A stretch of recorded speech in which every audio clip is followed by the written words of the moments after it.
Crimes include the killing of unarmed men and children and the mistreatment and execution of Taliban prisoners who somehow pose no threat to their captors. If these allegations are found to be true, what needs to happen to those involved? Well, obviously, Chris, if the allegations are found to be true, those individuals concerned have to face the music, have to face our judicial system and all the consequences of allegedly being in conflict with international law and their rules of engagement and even community standards. But let's wait and see what the report says. The important thing for me is that while we must insist that justice is both done and seen to be done, we must also all take collective responsibility to what may or may not have happened in Afghanistan, because politicians deployed them there. People up the chain of command, in part, set the culture. Our boys there were facing very difficult situations. They often felt I had a lot to do with them. They often thought, I know, that they weren't being given the best chance of winning. They often lacked basic resources like close air support and medevac evacuation. They saw prisoners released, people who they'd risked their lives to capture, only to see them soon after walk free. And of course, some of them were doing up to 5 lengthy rotations. Yeah.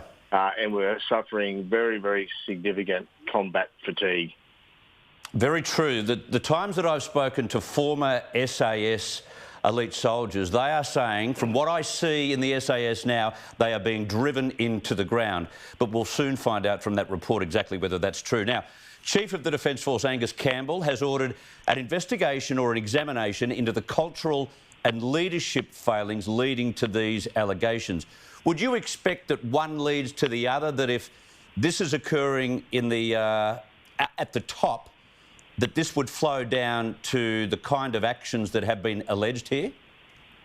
Well, like our lead SAS and commandos, I have enormous regard for our CDF, and I'm sure he will conduct an inquiry and do so with great rigour and professionalism. Culture does come from the top, and if our boys in theatre are going to be held to account for actions that aren't consistent with international law and our own standards, then people in other parts in the chain of command should be asked questions as well. And I don't mind saying, so should all of the politicians who sent them there and ignored some of the warnings, signs that must have been there when things started to go a little pear-shaped. You'd hope that after this report is released that it would not be swept under the red carpet at the top, but Defence has had a history of standing firm against any decision by politicians to move them, change them or transfer them. Well, certainly the Defence Department and our Australian Defence Forces strongly and energetically guard their independence. I have no difficulty with that. We ask them to do a lot for our nation, and they expect the respect to be mutual. I've not met a defence minister that hasn't had the highest regard for all members of the Australian Defence Force, and in particular our Special Forces soldiers. I think, again, the key point here is not the individual on either side of the fence. The key object here must be to protect the reputation of the Australian Defence Force, and in this case, our Special Forces units. And the only way that can be done is for everyone to take some of the blame for what we might find when that report is released. Yeah, it's going to be difficult not for this to have a massive reputational damage to Australians, to Australian soldiers, to the ADF, to Australia in general, because we're all sort of waiting and hoping that we don't get what has been forewarned. But Linda Reynolds is sort of pointing to the fact that we should brace.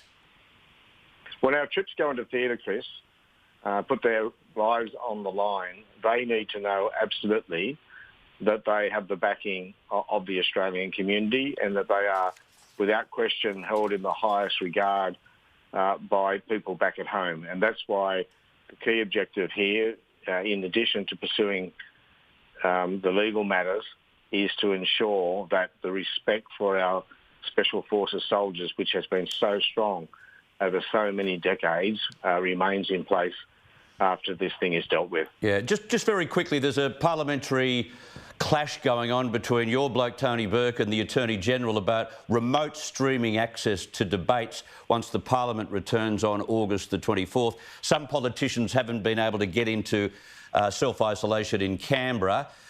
What are your thoughts on that? Isn't this for necessity? It's not for convenience. And Christian Porter is obviously doing the bidding of his Prime Minister, who was absolutely determined not to have the Parliament sit, because parliamentary sittings are in part the opportunity under the Westminster system for the opposition of the day to hold the government to account.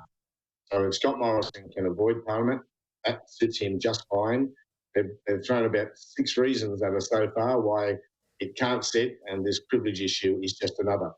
Parliamentary committees take evidence by telephone or other means all of the time, Chris. So if he's concerned about privilege, he's a bit late to the party. Yeah, but it would be a first, it would be a precedent. Maybe this is the way of the world and the Parliament should get on board. Joel Fitzgibbon, thank you so much for your time tonight. A pleasure, Chris.